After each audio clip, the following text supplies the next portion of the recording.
तो देखिए यहाँ एक सवाल है, यदि एक वर्ग की प्रत्येक भुजा अपनी तिहाई हो जाए तो वर्ग का क्षेत्रफल घटकर कितना हो जाएगा।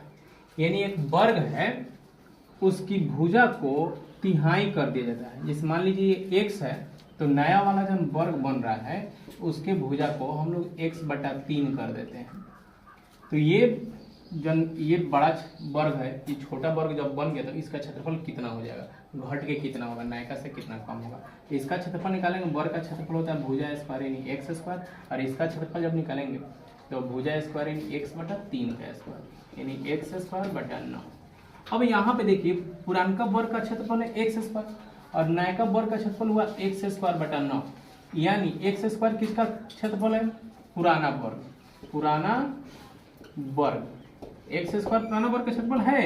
अब बटा कितना हो गया 9, यानी पुराना वर्ग का 9वां हिस्सा। कौन हिस्सा, पुराना वर्ग का 9वां हिस्सा, यानी पुराना वर्ग में 9 से भाग देंगे तो हमारा नयका वर्ग का क्षेत्रफल क्या हो जाएगा, यानी आंसर हो जाएगा 9, 1/9 हो जाएगा घट के।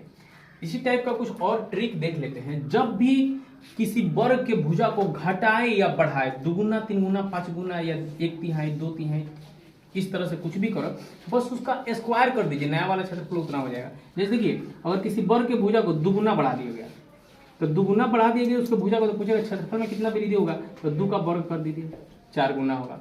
अगर किसी वर्ग के भुजा को 3 गुना बढ़ा दिया गया तो 3 गुना बढ़ा दिया गया तो उस नया वाला जो वर्ग बनेगा उसका क्षेत्रफल में कितना वृद्धि होगा, तो 3 का वर्ग कर दीजिए, कितना वृद्धि हो जाएगा 9 गुना।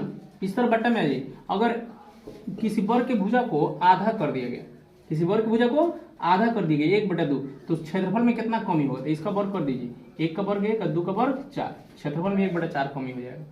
अगर किसी वर्ग के भुजा को 1/5 भाग कर दिया गया तो उसके क्षेत्रफल में कितना कमी, क्षेत्रफल कितना होगा, तो 1 का वर्ग और 5 का वर्ग 25, यानी उसका क्षेत्रफल 1/25वां भाग हो गया।